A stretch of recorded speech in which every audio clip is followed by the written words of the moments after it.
I beg to move that this House do now adjourn. The question is that this House do now adjourn. Richard Fuller. Thank you very much indeed, Madam Deputy Speaker. And may I start by thanking you and through you, the Speaker, for permitting me to speak on this important constituency matter. And can I also welcome the Minister, and for the benefit of those who may be not familiar with the process, the Minister will probably likely be very limited in what he can say specifically about the topic I'm raising today. And the topic, Madam Deputy Speaker, is a proposal by East Park Energy for a large-scale, ground-mounted solar plant and battery energy storage system spanning North Bedfordshire and also the constituency of Huntingdon, which is currently under consideration as part of the nationally significant infrastructure project process. East Park Energy spans 1,900 acres of land, and to give some perspective, that's larger than Gatwick Airport, on what is currently open countryside, and engulfs the rural parishes of Purton Hall and Swineshead, Bolnhurst, Keesoe, Little Staunton, Staplow and Dean and Shelton in my constituency, as well as the parishes of Hale Weston and Great Staunton in Huntingdon constituency. 74% of the land is classified as best and most versatile agricultural land. And East Park is one of 6 nationally significant infrastructure projects impacting North Bedfordshire. I've called the debate to discuss with the Minister the impact that East Park Energy could have on North Bedfordshire's local residents, landscape and rural character, and to raise with the Minister points specific to the proposal that warrant, in my opinion, serious consideration for its rejection. Now, East Park Energy would permanently and fundamentally change the rural aspect and character, would transform open countryside into industrial land. I think it's important, Madam Deputy Speaker, we stop referring to these with the rather cute term of solar farm, because the truth is they are industrialised complexes. And in this case, it's one made up of 700,000 solar panels, each up to 3 meters high, along with fencing, lighting, CCTV, inverter stations, transformer units, battery storage infrastructure, and cabling. That sounds a long way from what we understand as a farm. Now, proposed mitigations to plant trees to screen the development are usually insufficient.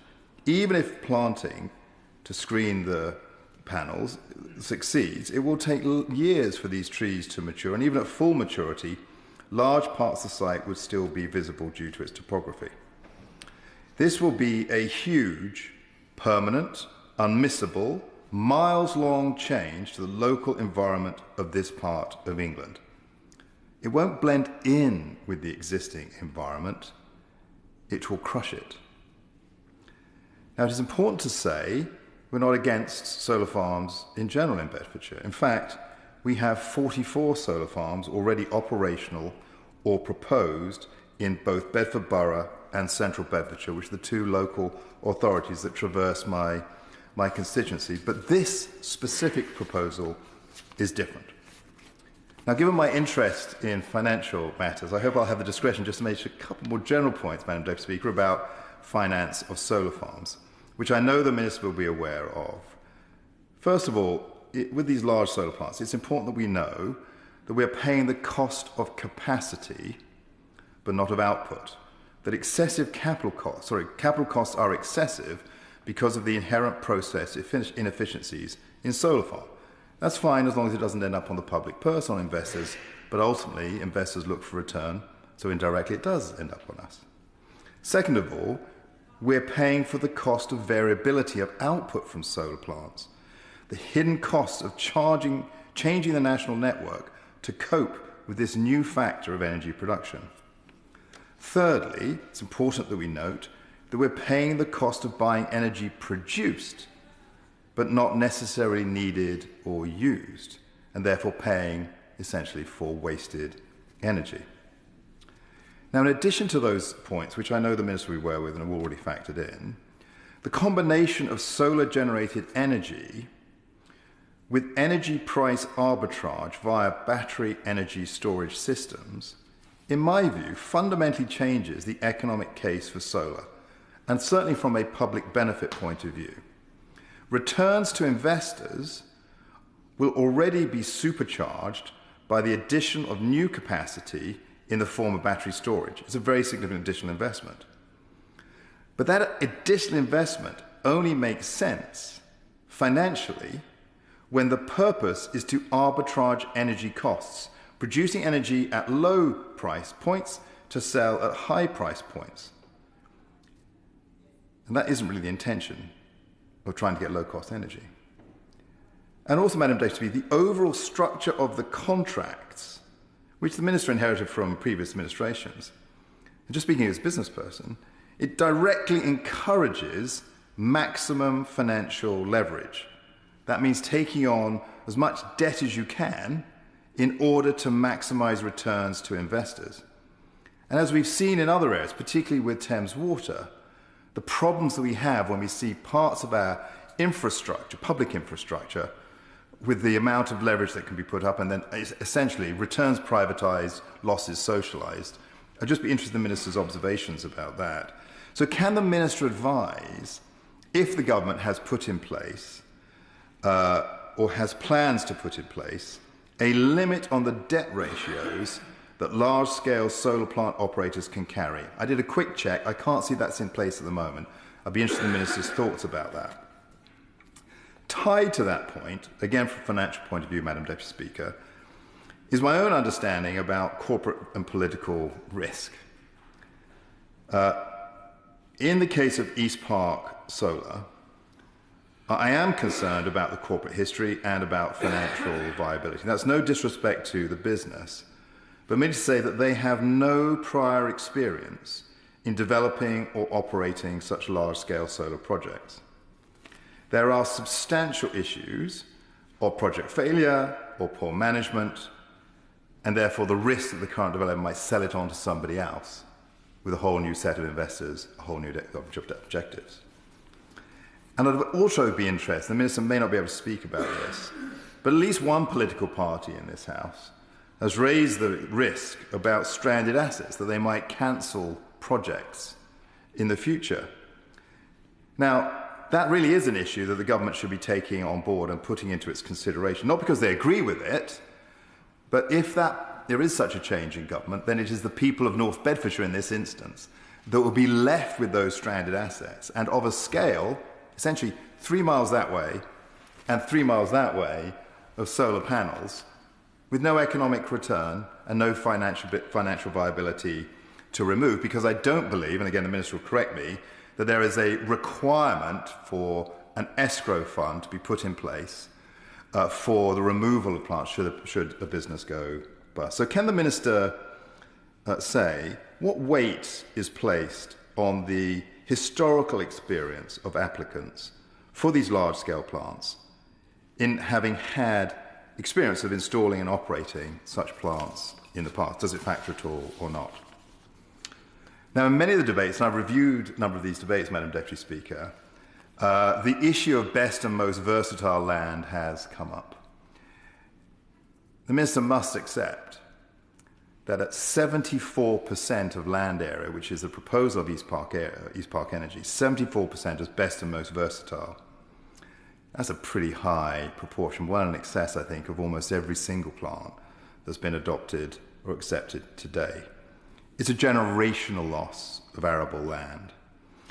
And I'm afraid the proposal from East Park Energy lacks any serious demonstration of seeking lower grade land or indeed brownfield land. And it appears to be at odds with national policy, which is to avoid using best and most versatile land. I know the Minister himself, obviously this is a moving target, and I don't mean to quote the Minister back to him, because actually what he said was very sensible.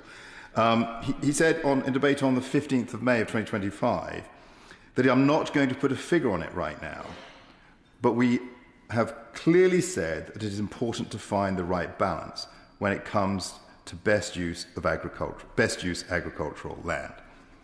From Hansard. I think the Minister, he won't say today, the Minister, 74%, come on now.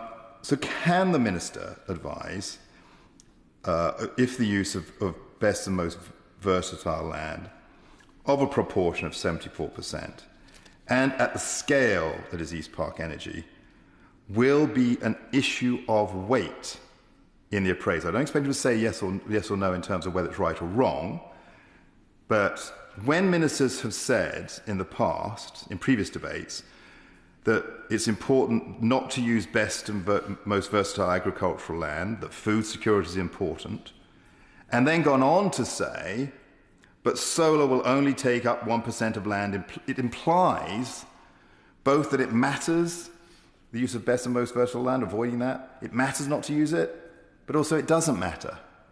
So which is it? At 74%, this seems to me to be quite a central point. But I want to come to two final points, Madam Deputy Speaker, which I think are of particular significance here, and to make the Minister aware of the broader issues. So there is an issue of consideration, which I think is called cumulative impacts.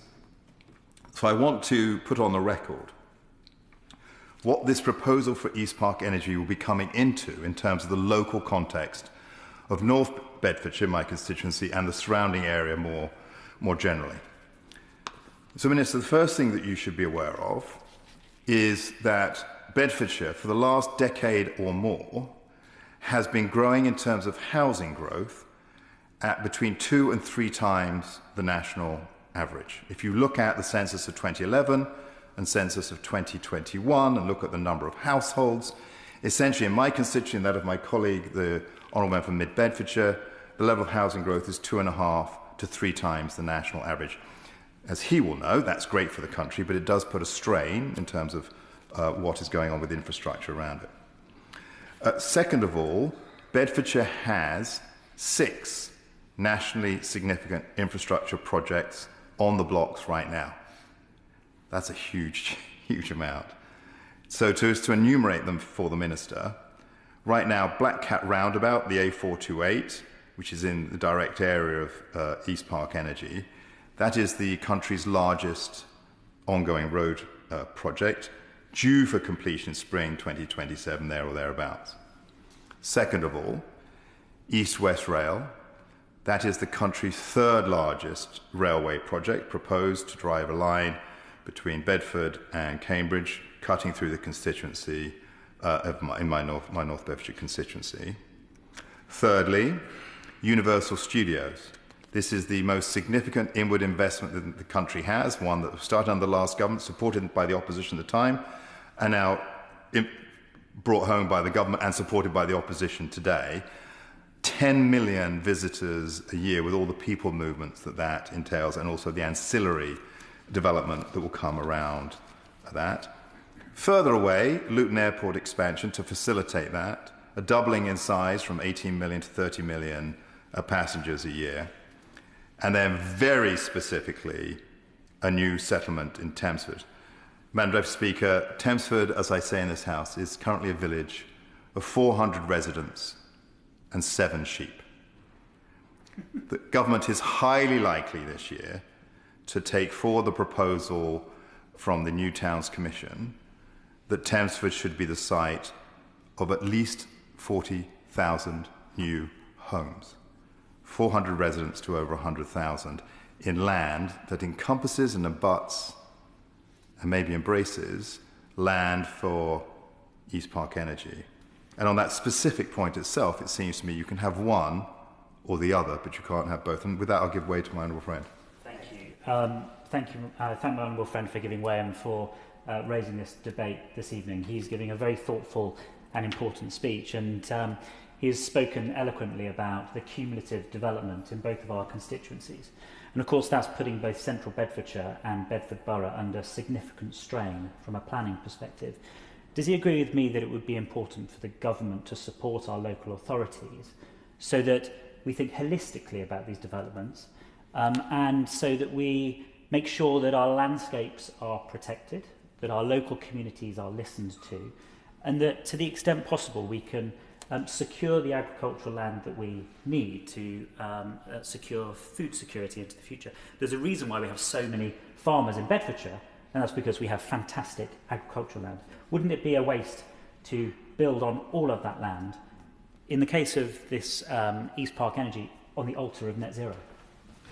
Well, my honourable friend makes an important point, and I think it's two important points in there. First of all, the importance, certainly if you look at World War II, that London would have starved without agricultural produce produced in Bedfordshire. But more importantly for the minister's ears, for the minister to recognise that we are supportive, actually. We know the government has a growth strategy.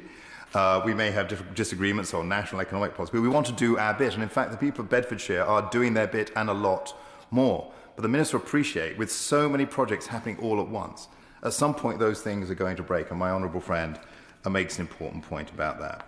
But turning specifically to East Park Energy's documentation about this, I have to say it chose not to be comprehensive in the scope of its evaluations and was insufficient in the depth of its analysis. So, for example, it completely omits any reference to Luton Airport expansion, to Universal Theme Park, and any potential new town at Thamesford.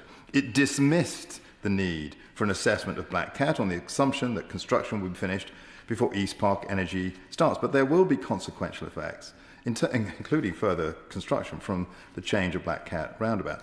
It dismissed the need for an assessment of East-West Rail on assumption. But this is highly likely there will be an overlapping construction period should East-West Rail go ahead. It lacked any assessment of medium or long-term effects, such as permanent land use change and increased perception of the urbanisation of the area.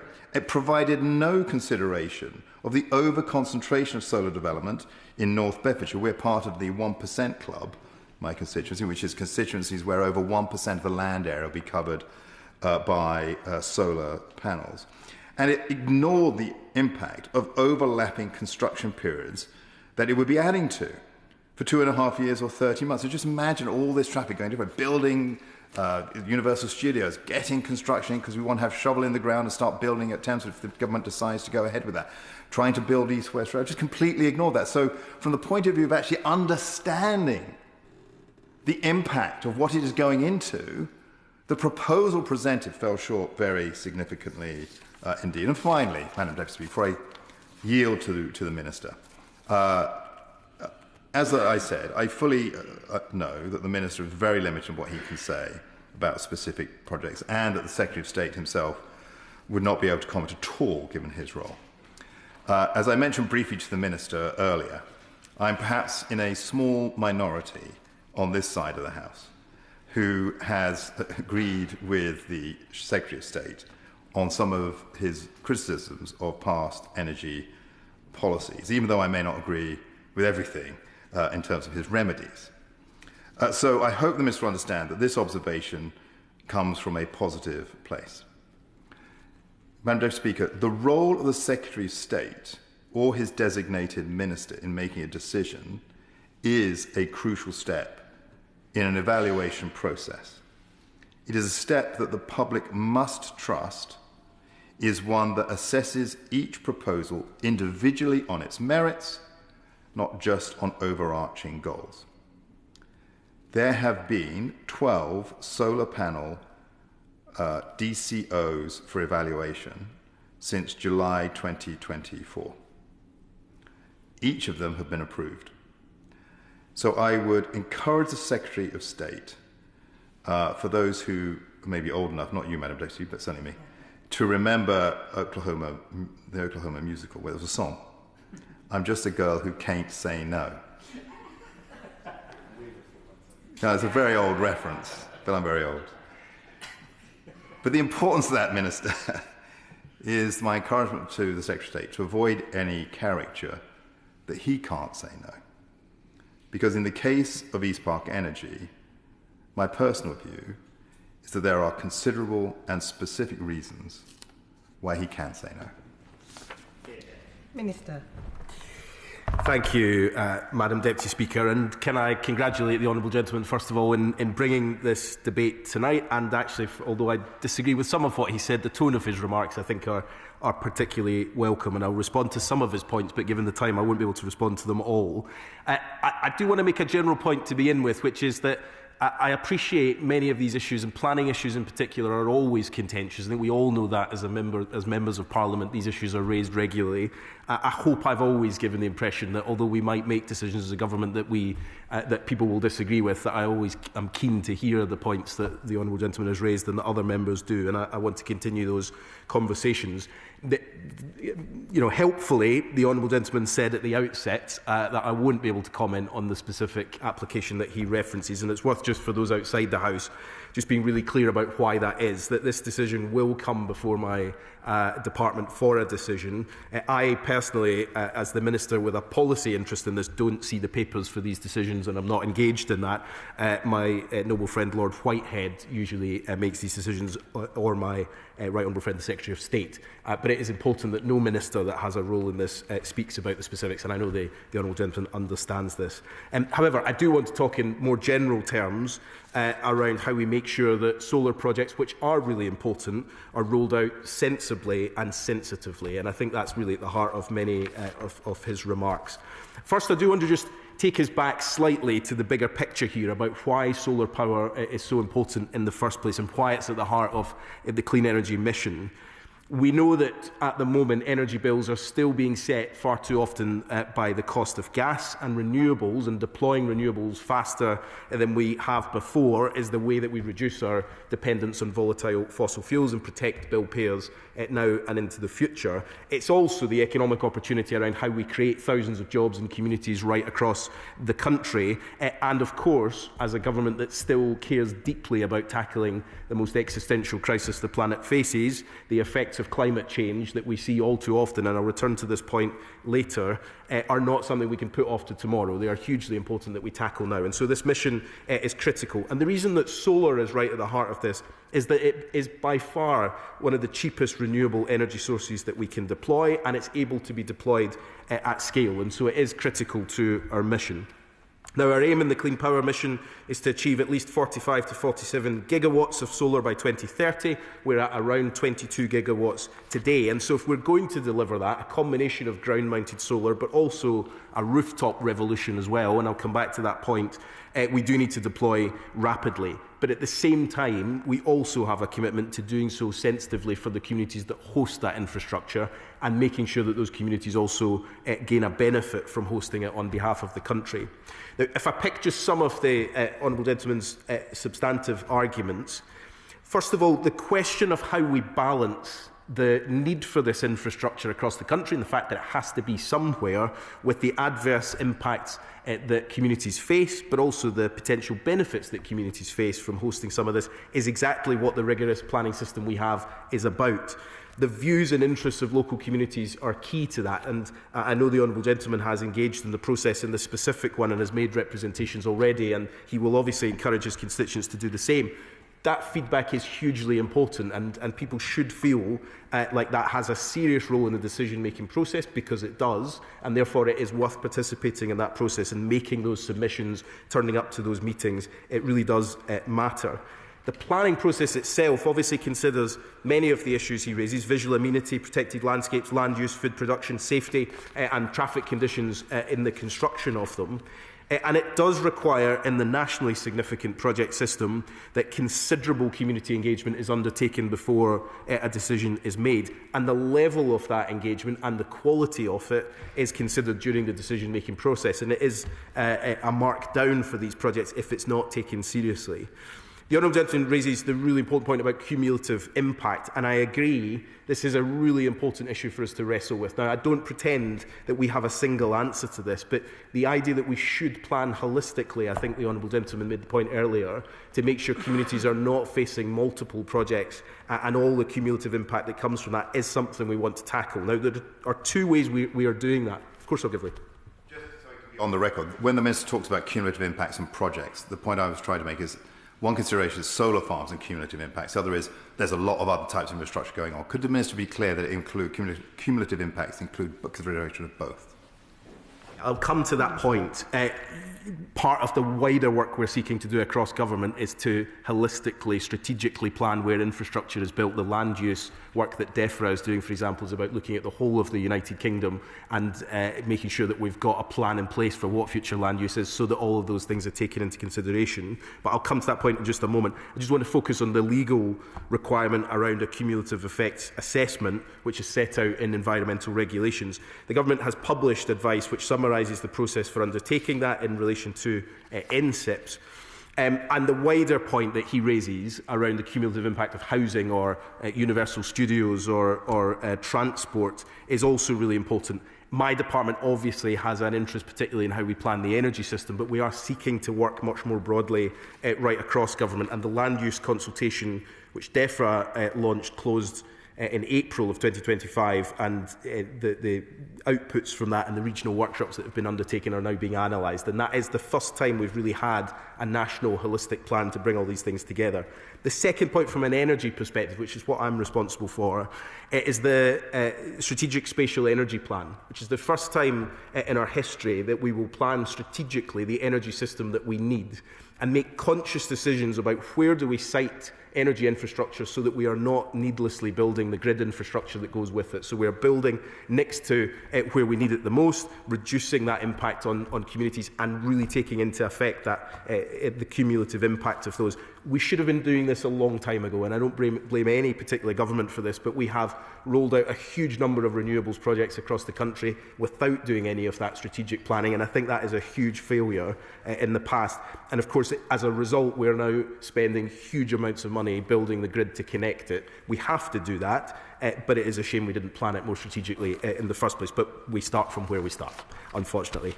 I'm conscious of time, Madam Deputy Speaker, so I just want to quickly refer to the land use point, first of all, and the use of farmland for solar projects, which I know is raised regularly and is an important point to raise. Food security is also our national security, and it is hugely important.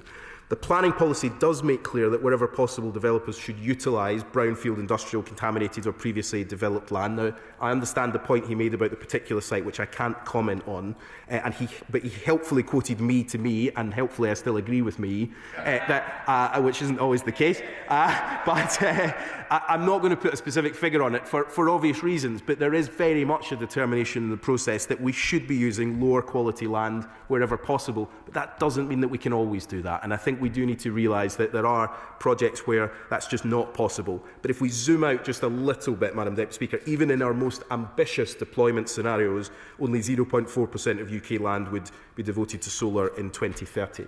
Just in concluding, there are a number of other points that I won't be able to come to, but I'll write to them with some responses on them. In the context of what we're seeking to do, I'm not complacent about the impact that these projects have on communities. I genuinely understand it, and I read all of my correspondence from people who write to me about these points. And the Honourable Gentleman is obviously absolutely right to raise these issues. But what we are seeking to do is to build the infrastructure the country needs in a way that takes into account the local impact. Communities may feel that hasn't been done, and for that I apologise, but we are seeking to build a strategic system going forward that deals with many of these issues into the future, so that communities feel this energy is not done to them, but is actually something that is part of their community and that they welcome, and at the same time helps us deliver our missions as a government. Solar power in this country remains hugely popular, despite the number of issues. The planning process is rigorous.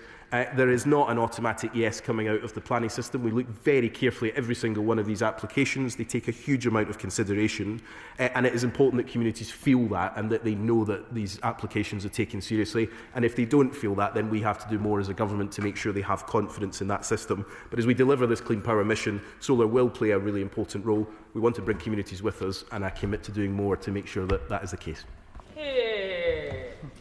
The question is that this House do now adjourn. As many as are of that opinion say aye. Aye. The ayes have it. Order, order.